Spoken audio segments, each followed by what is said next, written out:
Muy buenas Aquaconfidentes, hoy os traigo otro capítulo más y en este caso os voy a traer una ficha técnica con la información de este increíble pez. En este caso estamos hablando del Periophthalmus novenradiatus. No confundir porque muchas veces se confunde con el Periophthalmus variabilis o también con el Periophthalmus modestus. Tanto estos tres saltarines del fango son muy pequeños, que es una de las características principales que tiene este increíble pez. Fijaros la aleta del radio, que son fascinantes. Se llaman novenradiatus por esto mismo, porque en esta aleta dorsal tienen entre 9 y 10, 11 radios. De ahí que se conozca también con el nombre de saltarín del fango de 9 radios, o muchas veces también por la procedencia, que es la India, se conoce como saltarín del fango enano de la India. Pertenece a la familia de los góvidos, es decir, pertenece a la familia de los gobios. De hecho, muchas de sus características a nivel de movimiento nos recuerdan mucho a esos gobios. Y además por su actividad, porque en esta especie es muy activa, también lo podemos asociar incluso a los gobios marinos, por la actividad esta que tienen. Muchas veces los gobios marinos se encaraman a las rocas y están en constante movimiento, jugando y moviéndose de un lado para otro. También lo podemos conocer antiguamente con el nombre común de saltarín del fango de Peirce. El descubridor fue Hamilton en 1822 y la distribución geográfica lo encontramos en el Océano Índico, entre la India y Bangladesh, en diferentes puntos muy concretos de la zona costera de manglares del Golfo de Bengala. También a nivel de localización lo encontramos en algunos puntos de Indonesia, incluso propiamente dicho también lo encontramos en la zona de Singapur, en ese apéndice que tiene el sudeste asiático. Entonces lo podemos encontrar en diferentes puntos de la zona costera. Viven realmente en zonas salobres, en flujos de agua entre los manglares, los estuarios, en zonas también donde hay mucho lodo, esas zonas que a veces se inundan y cuando baja la marea se quedan todas embarrizadas con muchísimo barro, y ahí es donde ellos viven, donde ellos cavan sus túneles y donde ellos se reproducen, ¿no? A nivel de parámetros del agua, el pH entre 7,6 a 8,4, si añadimos sal a una densidad de 1005, aproximadamente ya vamos a tener esos pHs. Y a nivel de GH también, GHs altos, GHs entre el 10 al 25, aguas relativamente duras. Y como hemos dicho antes, estos animales son muy pequeños. Es una de las características más graciosas que tienen, porque al igual que nosotros estamos muy acostumbrados a que un Periophthalmus tiene que crecer, un Periophthalmus vulgaris o un Periophthalmus barbarus son relativamente considerables, o sea, pueden crecer hasta los 15, 16, 17 centímetros, se hacen considerablemente grandes. En este caso, esta especie crece hasta como máximo, hasta los 6 centímetros. Sí que es cierto que hay varios registros en los cuales se menciona que pueden llegar hasta los 10 centímetros. Quizá en la naturaleza también llegue a estos tamaños, pero dentro de acuarios no se suelen sobrepasar de los 7 centímetros, por lo que es una especie que es muy recomendada si no tenemos unos acuarios demasiado grandes. Aún así, hay que tener en cuenta que esta especie concreta, al igual que pasa con el Barbarus o con el Vulgaris, que son mucho más territoriales, son más grandes, tienen más acentuado la agresividad, y es recomendable mantenerlo o en trío de un macho y 2 hembras, o directamente lo más, si el acuario no es muy grande, pues incluso solo uno, porque tienen peleas, porque luego ves las aletas mordidas, porque realmente hay mucha agresividad. En este caso, tanto en la naturaleza como en acuario, tanto lo que estáis viendo ahora mismo, pueden vivir en comunidad, viven en grupos sociales, y además establecen jerarquías bastante interesantes a nivel de grupo, a nivel social.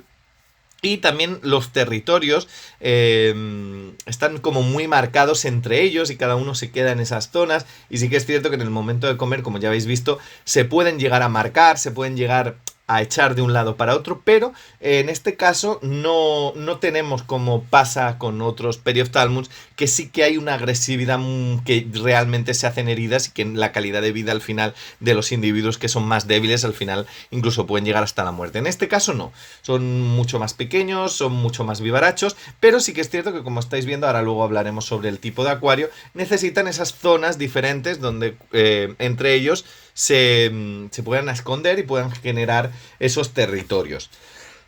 A nivel de temperatura, la temperatura del agua entre 22 a 29 grados. Yo la tiraría más bien entre 25 a 29.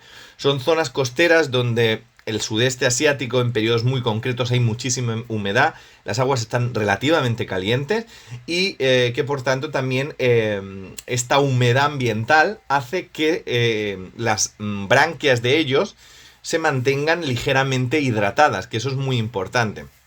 Muchas veces lo vais a ver en este vídeo, que lo que hacen es absorber agua del propio acuario para rehidratar esas branquias que tienen. Y lo veréis que parece como que estén bebiendo agua, pero en realidad lo que están haciendo es rehidratándose. Y es que en el caso de los periophthalmus es importante que el aire que encontramos en la zona que no hay agua sea un aire con mucha humedad y que a la vez esté caliente ese aire, porque también eso facilita a que el periophthalmus tenga las branquias rehidratadas. La capacidad que tienen los periophthalmus de ser anfibios, de vivir fuera del agua, incluso en largos periodos, siempre y cuando se mantenga esta humedad relativa ambiental, es una de las características de ellos. Y sí que es cierto que, al igual que el periophthalmus vulgaris o el periophthalmus, también el que hemos dicho antes, el barbarus, son peces que quizá pasan más tiempo dentro del agua que fuera, a pesar de que pueden llegar a salir y pueden,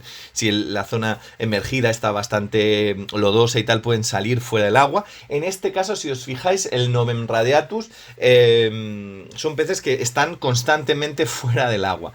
Y a pesar de que pueden en momentos puntuales volver al agua y que los encontramos también dentro del agua, les encanta pasar grandes periodos fuera del agua, sorprendentemente. Y por eso también, y ahora ya entramos en el tema del acuario, es importante que hayan, como, aparte de esas zonas bien marcadas para marcar los territorios y que visualmente entre ellos, como ya estáis viendo, no se consigan estar constantemente viéndose, sí que es cierto que poner, por ejemplo, mucho tronco flotante.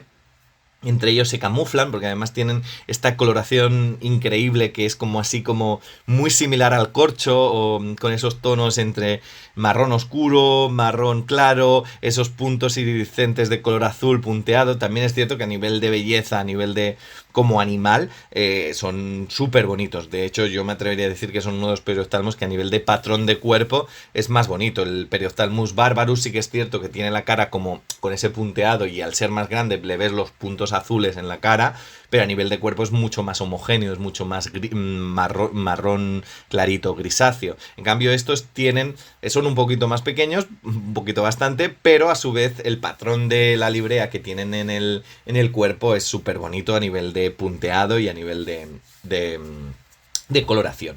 Volviendo al tema del acuario. El acuario tiene que ser un acuaterrario. Me atrevería a decir que en este caso, en esta especie, por la observación que he tenido, es mucho mejor tener una zona mucho más amplia a nivel de, como estáis viendo, a nivel de zona emergida, y dejar un trocito el tema del agua, el acuario propiamente dicho. Porque es que realmente van a pasar más tiempo fuera del agua que dentro del agua.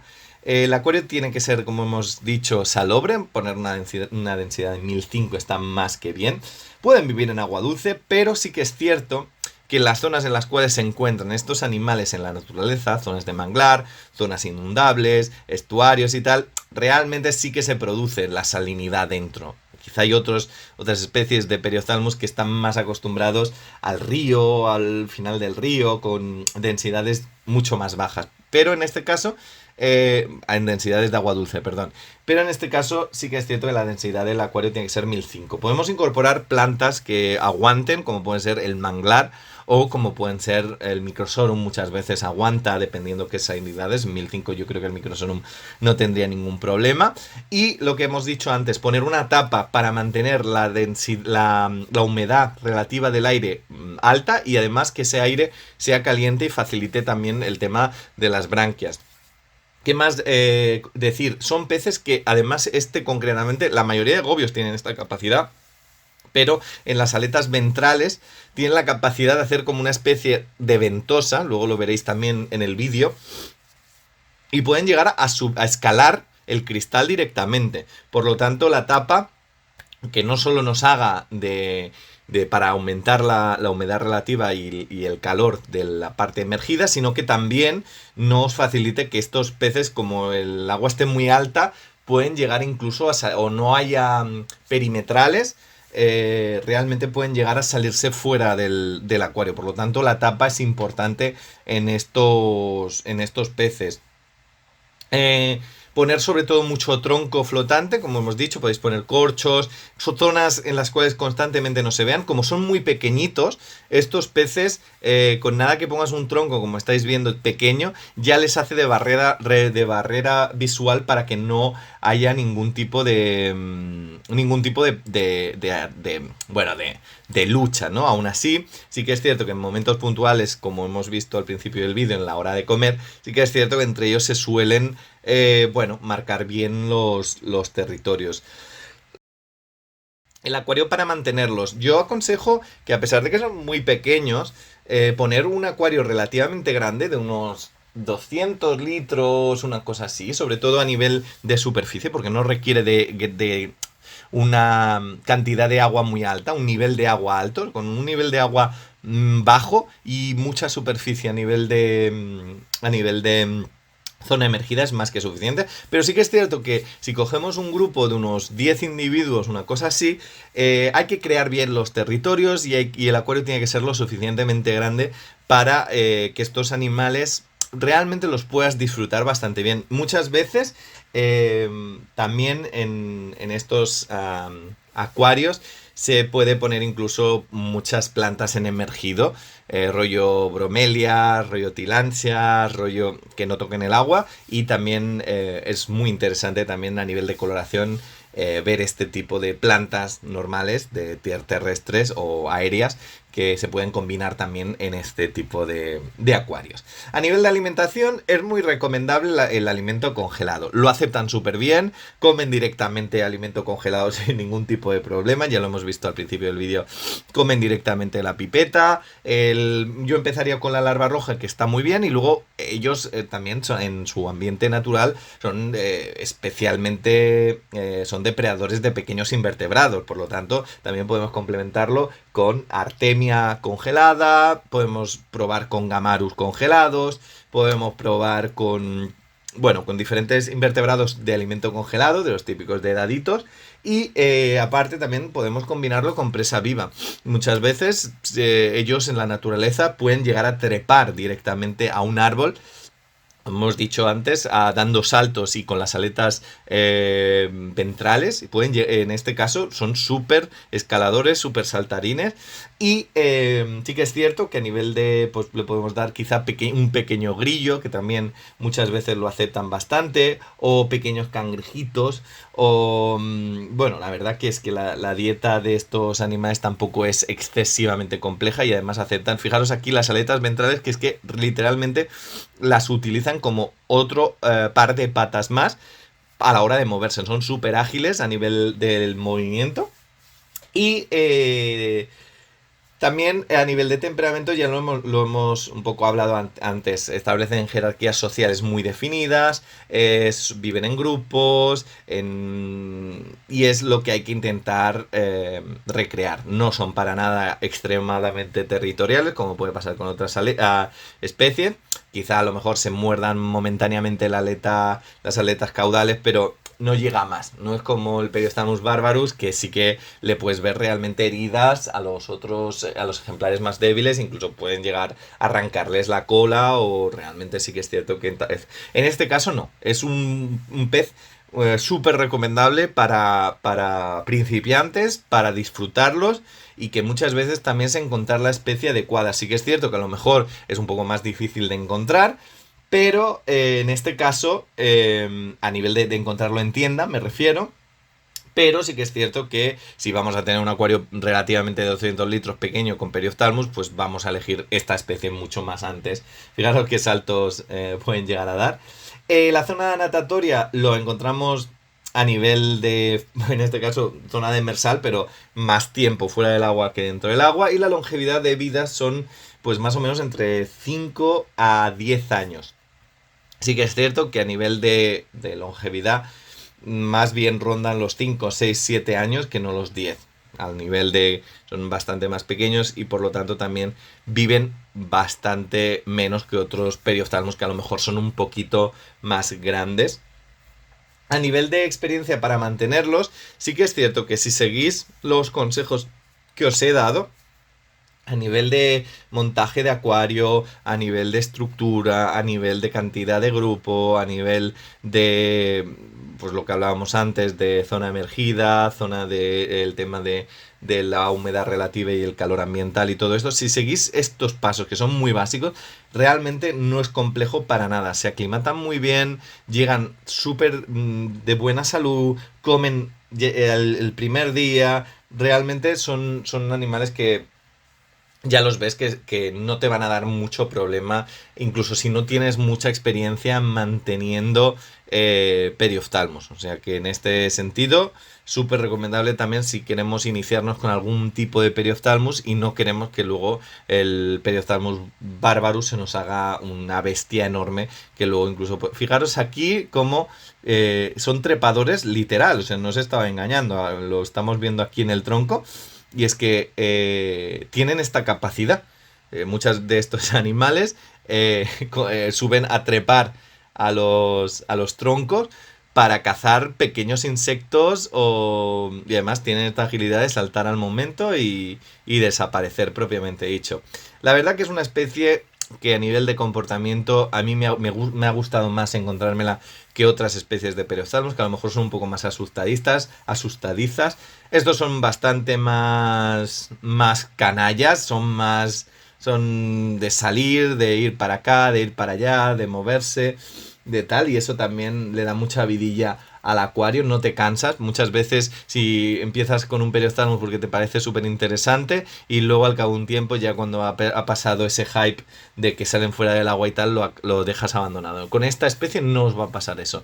Son una monería, son preciosos, fijaros el radio esa vela que extienden los machos de color rojizo. Aquí vemos lo que os estaba diciendo. Realmente se enganchan al cristal, por mucho que el cristal sea en vertical y plano y no haya... Se enganchan literalmente haciendo como una especie de ventosa. Pasa mucho con los loonfish, pero también en este caso de góvidos también ocurre esta característica y por lo tanto no es lo típico que luego llegan un poquito más arriba y se caen. Estos realmente pueden llegar a trepar sin problema 50-60 centímetros de cristal directamente escalando por el propio cristal. Por lo tanto, la tapa es importante, sin duda. A nivel de dimorfismo sexual, tenemos que los machos, como ya hemos visto, tienen esa vela dorsal mucho más grande. El radio principal, el primer radio de la vela es alto y además tienen el tono rojizo. El color es mucho más marcado, crecen un pelín más, me ha dado la sensación. Y son a nivel de carácter un poco más territoriales y tal. Las hembras, la vela no tienen ese radio principal. Es un poquito más cortita la vela, más chiquitita. Pero también muchas veces se confunden con machos jóvenes que tampoco tienen desarrollada esa aleta dorsal. Por lo tanto, tampoco es que sea una característica extremadamente que sí o sí sea eso. El dimorfismo sexual, pero podemos tener alguna referencia de que los machos que son un poquito más grandes, que tienen esa aleta dorsal más grande, sí que son machos. A nivel de curiosidad es que estos peces se alimentan durante los periodos de marea baja, salen debajo del agua y de esas madrigueras que van cavando, es decir, cuando la marea baja, ellos cavan como unos túneles profundos debajo del lodo, que ahí es donde viven, se reproducen y se mantienen. Y una vez la marea baja, se quedan esos lodazales todo lleno de lodo. Entonces es el momento en que salen de debajo del agua, del lodo, perdón, de esas canalizaciones que hacen debajo del agua, y es cuando van realmente a cazar. Aún así, ya os digo, por la amplia distribución del Golfo de Bengala en la cual los encontramos, en la parte este de la India, y diferentes puntos en los cuales a nivel de distribución los vamos a encontrar, sí que es cierto que pueden estar en manglares directamente. Algunos pasan más tiempo fuera del agua que dentro del agua. Y sí que es cierto que, bueno, que estos peces a nivel de ser anfibios hacen muy bien esa función. A nivel de precio, estos Periophthalmus suelen costar entre los 8 a los 12 euros, más o menos. Hay que decir que estos concretamente llegaron como modestus, porque muchas veces por la zona y tal pueden llegar con un nombre, pero luego ser otros. Y en estos concretamente tengo que decir que son de la tienda de peces. Os dejaré el enlace en la parte de abajo. Ahora mismo creo que no tienen en stock, pero si contactáis con ellos creo que podéis solicitarlos. Fijaros también, arquean ligeramente el cuerpo arquean el cuerpo y la cola la dejan como hacia arriba a modo de timón y luego caminan con sus aletas pectorales. Y fijaros, ahí ha hecho lo de absorber el agua para hidratarse. Cualquier punto que vean ellos de agua, pueden coger el agua y rehidratar esas branquias.